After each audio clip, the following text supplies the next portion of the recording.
ये तो कहने के काबिल नहीं हूँ मगर मेरा और आप हजरात का कनेक्शन इतना मजबूत है हजरत इमाम हुसैन से। बेशक बेशक। वोडाफोन काम करना बंद कर सकता है जी। एयरटेल काम करना बंद कर सकता है, आइडिया का नेटवर्क काम करना बंद कर सकता है, सेलफोन BSNL का नेटवर्क काम करना बंद कर सकता है। जियो आज के वक्त में बड़ा तरक्की पकड़ रहा है, वो भी हजरात जंगल में चले जाओ तो काम करना बंद कर सकता है, पहाड़ी वादियों में चले जाओ तो काम करना बंद कर सकता है, नशेबी इलाकों में चले जाओ तो काम करना बंद कर सकता है।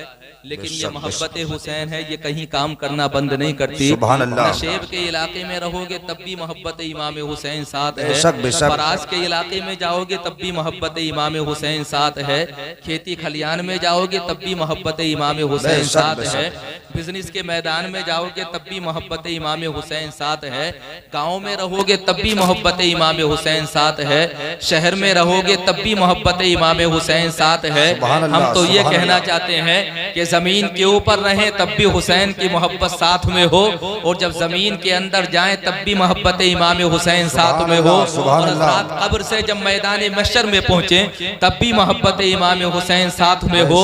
अगर ऐसा हो गया तो मेरी और आप हजरात की जिंदगी यकीनी तौर पर कामयाब व कामरान हो जाएगी। और जहाँ तक मोहब्बत इमाम हुसैन का मामला है तो ये तो हजरात हमारी फितरत में, हमारे रूह के खून में शामिल है, और हमारी रोगों के खून में शामिल इस तरह से है कि हम हजरात पैदा होते हैं तब हुसैन की मोहब्बत हमें सिखाई जाती है। हम घर के अंदर जन्म लेते हैं तो हमारे घर के अंदर हजरत इमाम हुसैन का तज़किरा होता है, महलों में हुसैन का जिक्र होता है, शहर शहर हुसैन का जिक्र होता है, नगर नगर हुसैन का जिक्र होता है, करिया करिया हुसैन का जिक्र होता है। जहाँ जाओ हजरत इमाम हुसैन का तज़किरा हो रहा है। हजरात जहाँ जाकर के तलाश करोगे तुम्हें सैकड़ों हुसैनी मिल जाएंगे, हजारों हुसैनी मिल जाएंगे, लाखों हुसैनी मिल जाएंगे, लेकिन अगर यजीदी तलाश करना चाहोगे तो तुम्हें एक भी यजीदी ना मिल सकेगा, एक भी यजीदी को तुम ढूंढ नहीं पाओगे। वजह क्या है? वजह यह है कि हजरात यजीद ने जंग लड़ी थी तख्त व ताज को बचाने के लिए, और हुसैन ने जंग लड़ी थी नबी पाक के दीन को बचाने के लिए। यजीद ने जंग लड़ी थी कि मेरी हुकूमत बच जाए, और हुसैन ने जंग इसलिए लड़ी थी कि मेरे साथ अल्लाह की रहमत रह जाए। यजीद ने जंग लड़ी थी झूठ के लिए, और हुसैन ने जंग लड़ी थी सच के लिए। यजीद ने जंग लड़ी थी अपने इख्तिदार को बचाने के लिए, और हुसैन ने जंग लड़ी थी अपने नाना के दीन को बचाने के लिए। पता चल गया कि जहां हुसैन होगा वहां सच होगा, जहां हुसैन होगा वहां हक्कानियत होगी, जहां हुसैन होगा वहां ईमानदारी होगी, जहां हुसैन होगा वहां नमाज होगी, जहां हुसैन होगा वहां रोजा होगा, जहां हुसैन होगा वहां सच ही सच होगा, जहां हुसैन होगा वहां हक्कानियत का ऐलान होगा, और जहां हुसैन होगा वहां खुददारी होगी, जहां हुसैन होगा वहां दीनदारी होगी। पता चल गया कि हुसैन जहां होता है अल्लाह की रहमतें वहां होती है। नारे तकबीर, नारे तकबीर, नारे रिसालत, नारे रिसालत, जश्न शहीद आजम, जश्न शहीद आजम, नारे तकबीर, सुभान अल्लाह, सुभान अल्लाह। हर से हम सिर्फ नाम लेने वाले हुसैनी थोड़े ही हैं। तवज्जो है आप हजरात की, मुकम्मल तवज्जो, दाएं से लेकर के बाएं तक माशाअल्लाह आप हजरात बेदार भी हैं, और आप हजरात को बेदार करने की जरूरत कहाँ है? आप अकबरपुर के रहने वाले हैं। यहाँ का मजमा माशाअल्लाह पहले से ही बड़ा बेदार होता है, बड़े जज्बाती होते हैं, नौजवानों से लेकर के जवानों तक, और हजरात बुजुर्गों से लेकर के बच्चों तक, तमाम के तमाम लोग बेपनाह जज्बाती होते हैं। और फिर हुसैन की महफिल में तो वैसे भी किसी को जगाने की जरूरत नहीं पड़ती।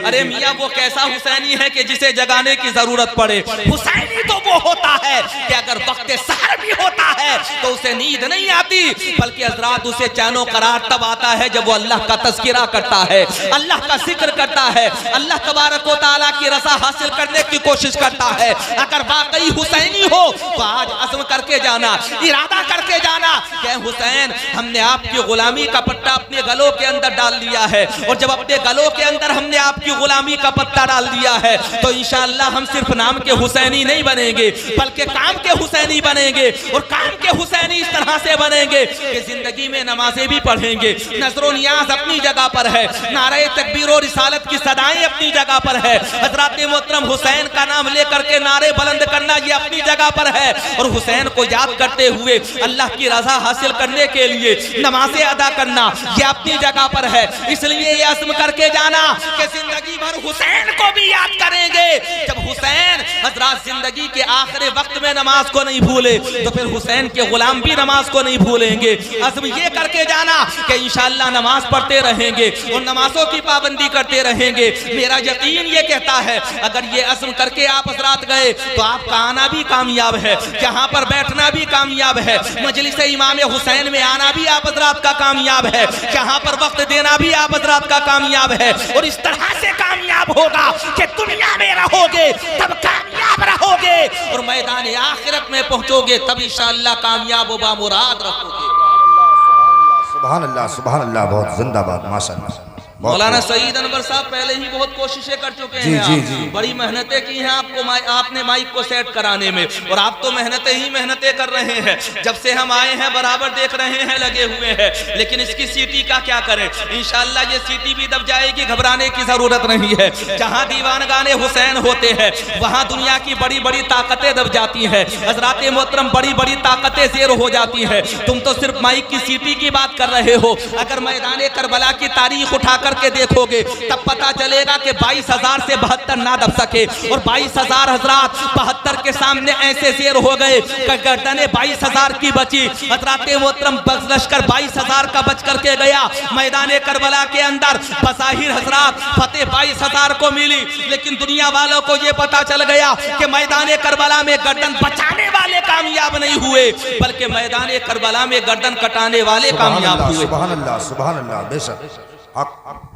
डिस्टर्ब तो नहीं हो रही है आवाज? कोई बात नहीं है हजरात, तवज्जो के साथ में सुनिए जो आप हजरात को सुनाना चाह रहा हो। इंशाअल्लाह बिल्कुल असल मौजू की तरफ पलट करके आना चाहता हो और असल मौजू की तरफ पलट करके आ जाऊंगा तो इंशाअल्लाह कुछ ना कुछ काम की बातें आप हजरात लेकर के जाएंगे। मैदान करबला का खूनी मंजर, कौन भूल सकता है मैदान करबला के खूनी मंजर को, जहाँ पर लाशें ही लाशें पड़ी हुई हो, जहाँ पर हजरात शहीदान वफा के लाशों को घोड़ों के सुमो तले रोन दिया गया हो, जहाँ पर हजरात एक छोटे बच्चे हजरत अली असगर की लाश पड़ी हुई हो, जहां पर हजरत अब्बास अलमबरदार के बाजू भी कलम हो चुके हो, जहां हजरात मैदान करबला के अंदर हजरत कासिम हजरत अली अकबर की भी जवानी लुट चुकी हो, जहां पर मैदान करबला के अंदर 72 नफूस कुदसिया को शहीद किया जा चुका हो, जहां पर हजरत इमाम हुसैन के कटे हुए सर के बाद में हजरात पड़े हुए धड़ पर घोड़े दौड़ा दिए गए हो, जहां शहीदाने मोहब्बत के जिस्मों के हजरात टुकड़े टुकड़े कर दिए गए हो, जहां हजरत अब्बास अलमबरदार के जिस्म के बंद को जुदा कर दिया गया हो, जहां शहीदाने वफा की लाशों के साथ ऐसा घिनौना खेल खेला गया हो जिसे देखने के बाद जमीन और आसमान भी शर्मा जाए। हजरात उस तारीख को कौन फरामोश कर सकता है, कौन भुला सकता है उस तारीख को? ऐसा खूनी मंजर कि जिसे देखने के बाद में मैदान करबला ही नहीं बल्कि हजरात दुनिया के पत्थर भी रोए थे और आसमान के किनारों से हजरात खून बरसाता खून। शहादत इमाम हुसैन के बाद में मस्जिद अक्सा के करीब जिस पत्थर को उठा करके देखा जा रहा था वहां से खून के कतरात जाहिर हो रहे थे, आसमान से खून की बारिश हो रही थी। मतलब वो मकसद ये था कि खून हुसैन है, राएगा नहीं जाएगा, बल्कि जब इंतकाम लेना शुरू करेगा तो पता चल जाएगा कि कौन कहता है गया खून शहीदा बेसूद। एक कतरा तेरी तकदीर बदल सकता है, तुझको मालूम भी है मुझको रुलाने वाले मेरी आहों से तेरा कसर भी जल सकता है। यजीदियों ने सोचा था हुसैन को शहीद करेंगे तो हुकूमत बच जाएगी, यजीदियों ने सोचा था हुसैन को शहीद करेंगे तो तख्तो ताज बच जाएगा, यजीदियों ने सोचा था हुसैन को शहीद करेंगे तो रास्ता इख्तिदार का साफ हो जाएगा, यजीदियों ने सोचा था हुसैन को शहीद करेंगे तो हमें हजरात हुकूमत से रोकने वाला कोई नहीं होगा, यजीदियों ने सोचा था कि हमारे रास्ते में हुसैन के बाद रोड़ा कोई नहीं बनेगा। यजीदियों ने सोचा था बागियों के सर कलम कर देंगे तो हमारे तख्त व ताज के रास्ते में कोई रुकावट नहीं बनेगा, लेकिन खूने हुसैन का इंतकाम देखो। हजरत इमाम हुसैन की शहादत हुई और शहादत इमाम हुसैन के बाद में खूने हुसैन ने इंतकाम लेना शुरू किया, और जब खूने हुसैन ने इंतकाम लेना शुरू किया तो जमाने वालों पर आश्कारा हो गया कि मैदान करबला में कामयाब वो नहीं हुआ है जिसने तलवारें चलाई हैं, मैदान करबला में कामयाब हुआ है जिसने तलवारें चलाने के बाद मैदान करबला में शहादत पाई है।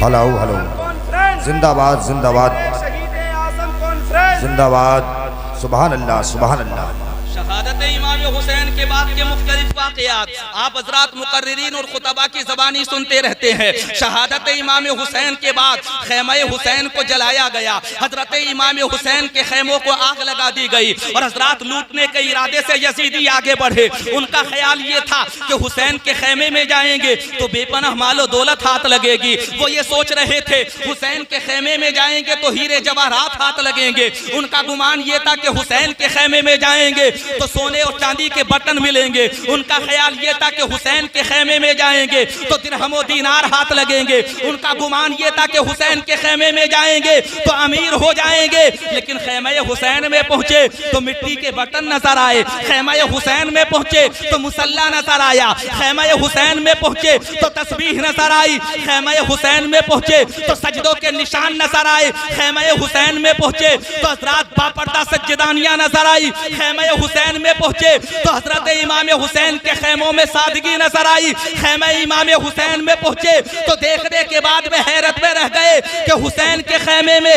बज़ाहिर मालो दौलत नजर नहीं आ रहा। उनका तसव्वुर ये था हुसैन के खैमे में पहुंचेंगे तो दौलत मिलेगी, लेकिन उन्हें ये पता नहीं था कि हुसैन के खैमे में दौलत नहीं है, हुसैन के खैमे में अल्लाह की रहमत है। सुभान अल्लाह सुभान अल्लाह, बेशक बेशक, बहुत खूब कर साहब, सुभान अल्लाह। हुसैन में पहुंच गए, हजरात जाकर के लूटा और लूटने की भी इंतहा कर दी। सज्जेदारियों पर हजरात जबर किया गया, जुल्म किया गया और कितना सताया गया। वहां पर तो कोई बचाने वाला भी नहीं था। ये तो मैदान करबला है, मैदान करबला। हजरात यहाँ के तो पत्थरों से लेकर के पहाड़ी वादियों तक और नशेब के इलाकों से लेकर के फराज के इलाकों तक तमाम के तमाम हजरात बज़ाहिर हजरात हुसैनियों के दुश्मन नजर आ रहे थे। हालात ये थे कि अब सज्जेदानियों को पनाह देने वाला भी कोई नहीं था और यजीदियों के जुल्म की इंतहा तब हो गई जब उन्होंने बचे हुए सज्जेदानियों को हजरात रस्सियों से जकड़ लिया और ऊंटों के कजावों के साथ उन्हें बांध दिया गया। बीमार ज़ैनुल आबिदीन के हाथ और पैरों में हजरात जंजीरें और बेड़ियां डाल दी गई।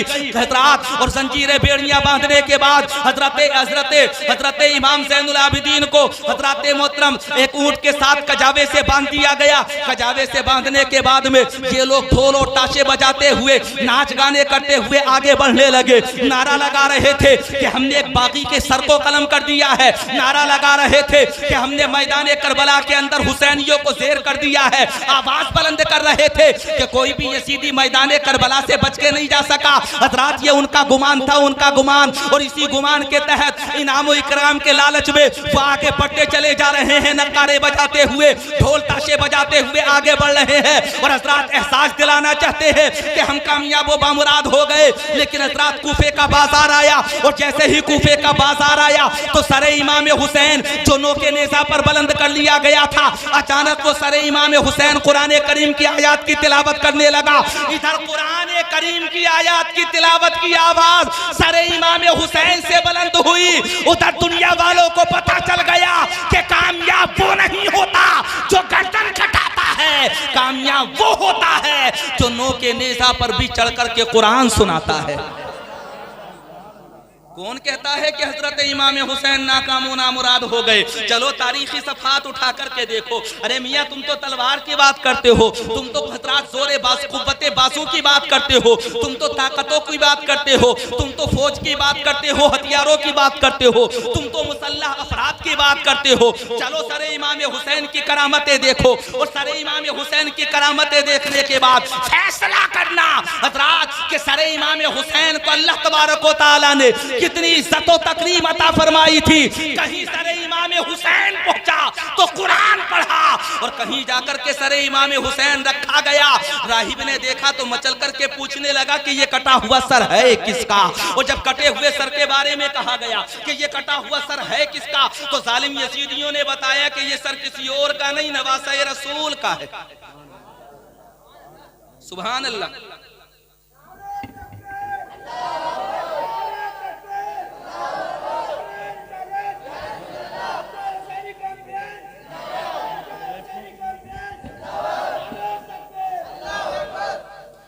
उलमाओ हुफ़ाज़ो कुर्रा का वरूद मसूद हम तहे दिल से इस्तक़बाल करते हैं, खैर मक़दम करते हैं। सर इमाम हुसैन का कमाल देखो, हजरत इमाम हुसैन के कटे हुए सर की करामतें देखो।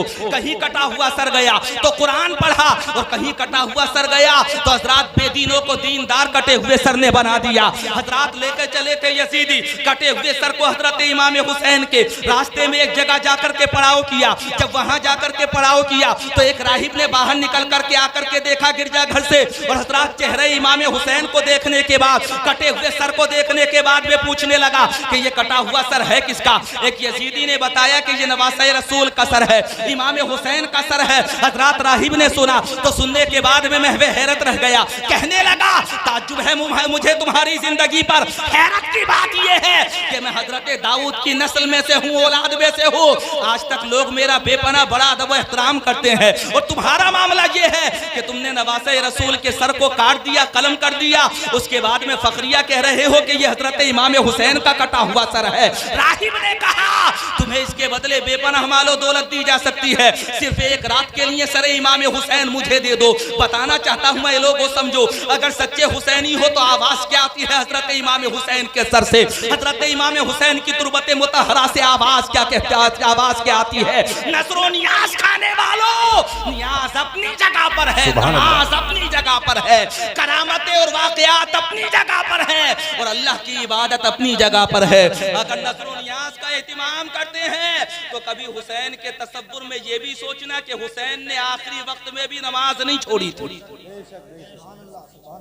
बात सही नहीं है, ईमानदारी के साथ बताओ। अगर हम सिर्फ बिरयानी खाने वाले हुसैनी बन गए तो बात कैसे बनेगी भाई। अगर सिर्फ हलीम खाने वाले हुसैनी बन गए तो बात कैसे बनेगी। मैं तो बताना ये चाहता हूँ, अगर वाकई हुसैनी बनना चाहते हो तो हुसैनी बनने का तरीका ये है कि दुनिया की किसी जालिम ताकत से घबराना मत। अगर घबराओ तो अल्लाह की जात से घबराना। अल्लाह अगर चाहता है तो हजरात अमीर को भी गरीब बना देता है और अल्लाह तबारक व तआला अगर चाहता है तो पल भर में इज्जत वाला भी जिल्लत के खाक पे लोटा हुआ नजर आता है। इसलिए डरो तो अल्लाह की जात से डरना, किसी इंसान से डरने की कोशिश मत करना। तुम हुसैनी हो, हुसैनी, तुम्हारा काम डरना नहीं है। डरने का मतलब वो मकसद ये नहीं है, मैं तुमसे ये नहीं कहना चाह रहा कि जिससे जाओ जाकर के अड़ जाओ, या जिसका चाहो हजरात मोहतरम मद्दे मुकाबिल बन जाओ, जिससे चाहो जाकर के झगड़ा कर लो, लड़ाई कर लो। बल्कि कहना ये चाह रहा हूँ, लड़ो तब दीन के लिए लड़ो, और अगर सुलह करो तब मुस्तफा की दीन और मुस्तफा की रजा के लिए करो।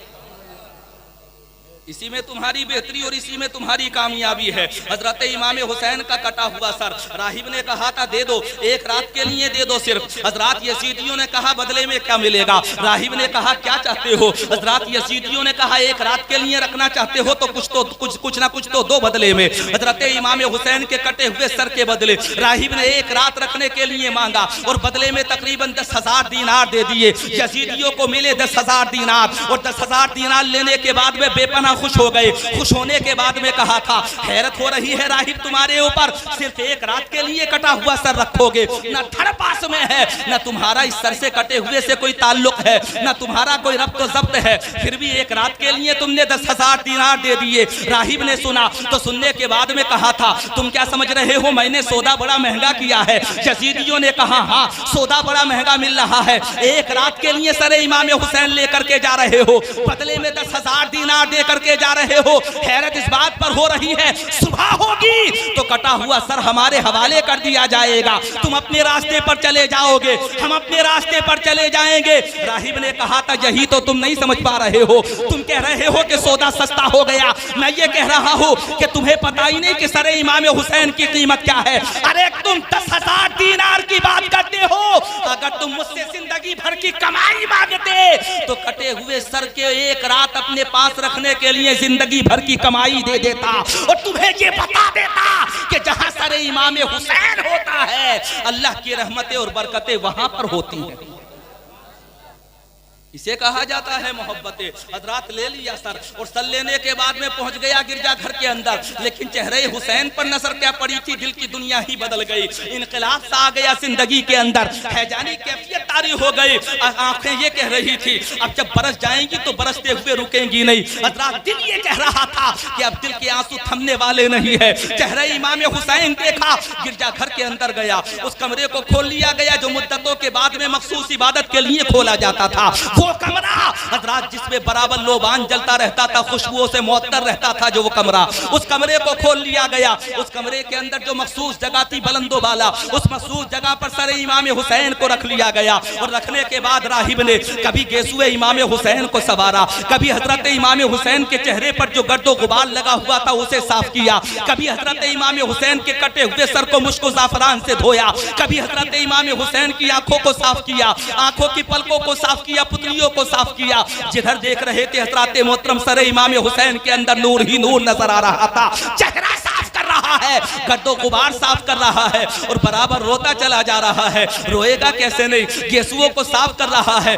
तो ख्याल आ रहा है कि ये वही गेसु है जिनमें मुस्तफा अपना हाथ फिराया करते थे। होठों को देख रहा है तो एहसास हो रहा है कि वही होठ है जिन्हें बार बार मुस्तफा जाने रहमत बोसा दिया करते थे। रुखसार तक हाथ पहुंच रहा है तो तसव्वुर से कलेजा कांप रहा है कि कभी इन्हीं रुखसारों पर मुस्तफा के हाथ फिरा करते थे। चेहरे मुबारक देख रहा है तो बार बार देखने के बाद में कह रहा है कि वही चेहरा है जिसे देखने के बाद मुस्तफा कहा करते थे अगर कोई जन्नती सरदार देखना चाहता है तो मेरी हसन हुसैन को देख ले। हजरात देखा, अजीब सा इनकलाब जिंदगी के अंदर बर्पा हो गया। और जब इनकलाब आया तो रात गुजरने लगी, एक पहर गुजरा, दो पहर गुजरे और चेहरे इमाम हुसैन देख करके वो ज़ारो कतार रोता रहा। इसे कहा जाता है बेईमान। जब तक चेहरे इमाम हुसैन देखता रहा, हजरात आंखों से बराबर आंसुओं का तांता जारी रहा। आंसू आकर के हजरात दाढ़ी को तर करते रहे। इनकलाब जिंदगी के अंदर आता रहा, चेहरे इमाम हुसैन देखता रहा। रात का आखिरी पहर आया, वो हिस्सा जिसमें हजरात बड़े बड़े अच्छे लोग गहरी नींद सो जाते हैं, जिस हिस्से को कहा जाता है कि उस हिस्से में जितने सुकून की नींद आती है रात के किसी पहर में इतने सुकून की नींद नहीं आती, जिसे क़ब्ल फजर का हिस्सा कहा जाता है, हजरात जिसे तुलुए फजर का हिस्सा कहा जाता है। रात का वो हिस्सा जिसके बारे में कहा जाता है कि उस हिस्से में जो दुआ मांग लो अल्लाह तबारक व तआला दुआ को कबूल फरमा लिया करता है। रात का आखिरी हिस्सा, और हिस्सा भी कैसा हिस्सा, जिस हिस्से में अल्लाह अपनी रहमतों का नुज़ूल दुनिया के अंदर फरमाता है, जिस हिस्से के अंदर अल्लाह का नूर जमीन के ऊपर बरसा करता है। हजरात सोया नहीं, चेहरा इमाम हुसैन की ज़ियारत करता रहा। दिल ये कह रहा था अब न जाने इमाम हुसैन का चेहरा देखना नसीब होगा कि नहीं होगा। सुबह होगी, यजीदियों के हवाले सर कर दिया जाएगा, मैं अपने रास्ते चला जाऊंगा, यजीदी अपने रास्ते चले जाएंगे। रात भर चेहरा इमाम हुसैन का दीदार करते रहो, टिकटिकी बांध करके चेहरा इमाम हुसैन को देखते रहो। रात भर देखता रहा चेहरा इमाम हुसैन को। आखिरी पहर आया, रात गुजरने लगी, अचानक अजीब मंजर नजर आया। आसमान से नूर उतरा और नूर उतरने के बाद चेहरा इमाम हुसैन के अंदर आकर के समा गया और फिर चेहरा इमाम हुसैन से नूर निकला और नूर निकलने के बाद में आसमान के किनारों पर जाकर के फैल गया। चारों तरफ नूरानियत ही नूरानियत, उजाला ही उजाला। राहिब ने इससे पहले कभी ऐसी रोशनी देखी ही नहीं थी, ऐसा नूर देखा ही नहीं था। देखा तो जिंदगी में इनकलाब आ गया। चेहरा इमाम हुसैन देखने के बाद में कहा था अरे जिस हुसैन के कटे हुए सर की नूरानियत का आलम ये है, उस हुसैन के नाना की नूरानियत का आलम क्या होगा जब उनके गदा भर देते हैं शाहाने ज़माना की झोली। मोहताज का जब ये आलम है, मुख्तार का आलम क्या होगा। पता चल गया कोई वो होता है जो तख्तो ताज पाने के लिए गर्दन बचाता है और कोई वो होता है जो लोगों को कलमा पढ़ाने के लिए गर्दन कटाता है। ये सर इमाम हुसैन का कमाल है। सर इमाम हुसैन का मियाँ कटे हुए सर ने कलमा पढ़ा दिया और जब कलमा पढ़ा हजरात जिंदगी में इनकलाब आया। सर इमाम हुसैन लौटाने के लिए गया तो लौटाने से पहले सर इमाम हुसैन को गवाह बना करके कहा था राहिब ने, ए हुसैन वो और होंगे जो तुम्हें मुर्दा मानते हैं, मैंने तो तुम्हारे चेहरे की नूरानियत को देख लिया, मैंने तो तुम्हारे चेहरे से निकलने वाले नूर को देख लिया, मैंने तो आसमान से आने वाली नूरी कतार को देख लिया। मेरा यकीन ये कहता है तू जिंदा है वल्लाह, तू जिंदा है वल्लाह। मेरे चश्मे चश्मे आलम से छुप जाने वाले। राहिब ने कहा था हुसैन अब सर वजब वापस होगा जब आपके चेहरे मुबारक को देखने के बाद में कलमा तय्यबा पढ़ूंगा। हजरात कलमा पढ़ा और साहिब ईमान हो गया। अभी पढ़िए ला इलाहा इल्लल्लाह मोहम्मद रसूलुल्लाह सल्लल्लाहु अलैहि वसल्लम। एक बात बताओ ईमानदारी के साथ, कटे हुए सर ने कलमा पढ़ाया कि नहीं पढ़ाया? कटे हुए सर ने साहिब ईमान बनाया कि नहीं बनाया? कटे हुए सर ने हजरत मोहतरम एक भटके हुए को राह हिदायत पर लेकर आया कि नहीं लेकर के आया? कटे हुए सर ने लोगों को ये बता दिया कि सर बचाना कामयाबी नहीं होता बल्कि राह हक में सर कटा देना सबसे बड़ी कामयाबी होती है। सर इमाम हुसैन लिया और लेने के बाद में हजरत सुबह को गया यजीदियों के पास। यजीदियों ने कहा ऐ राहिब ये तो बता दे कि रात भर में तुझे मिला क्या? राहिब ने कहा था जो पूरी जिंदगी में नहीं मिला वो चेहरे इमाम हुसैन की वजह से मिल गया। जो पूरी जिंदगी में नसीब नहीं हो सका वो इमाम हुसैन के सर अक़दस की वजह से हासिल हो गया। यजीदियों ने पूछा क्या हासिल हुआ? तो राहिब ने कहा कलमा तय्यबा पढ़ना नसीब हो गया।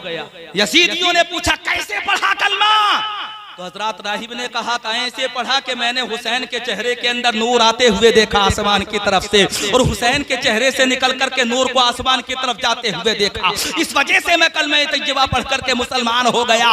यजीदियों तुम्हारे ऊपर लानत है कि तुमने हजरत इमाम हुसैन के सर को धड़ के साथ जो जुड़े हुए देखा था। तुमने हजरत इमाम हुसैन को मैदान करबला में इत्माम हुज्जत करते हुए देखा था। तुमने हुसैन को 72 लाशें उठाते हुए देखा था। तुमने हुसैन को नहरे फुरात के किनारे पर अब्बास के कटे हुए बाजू इकट्ठे करते हुए देखा था। तुमने हुसैन को मैदान करबला के अंदर अली असगर की लुटी हुई जवानी को पीठ पर लाते हुए देखा था। तुमने हजरत इमाम हुसैन को हजरत कासिम की शहादत के बाद में कमर दूहरी करते हुए देखा था। तुमने मैदान करबला के अंदर हुसैन को ओनो मोहम्मद के लाशें उठाते हुए देखा था। तुमने मैदान करबला के अंदर हुसैन को नहरे फुरात के किनारे पर अपने बिगोदी के अंदर बेटे अली असगर को लिए हुए देखा था। फिर भी तुम राह हिदायत पर ना आ सके।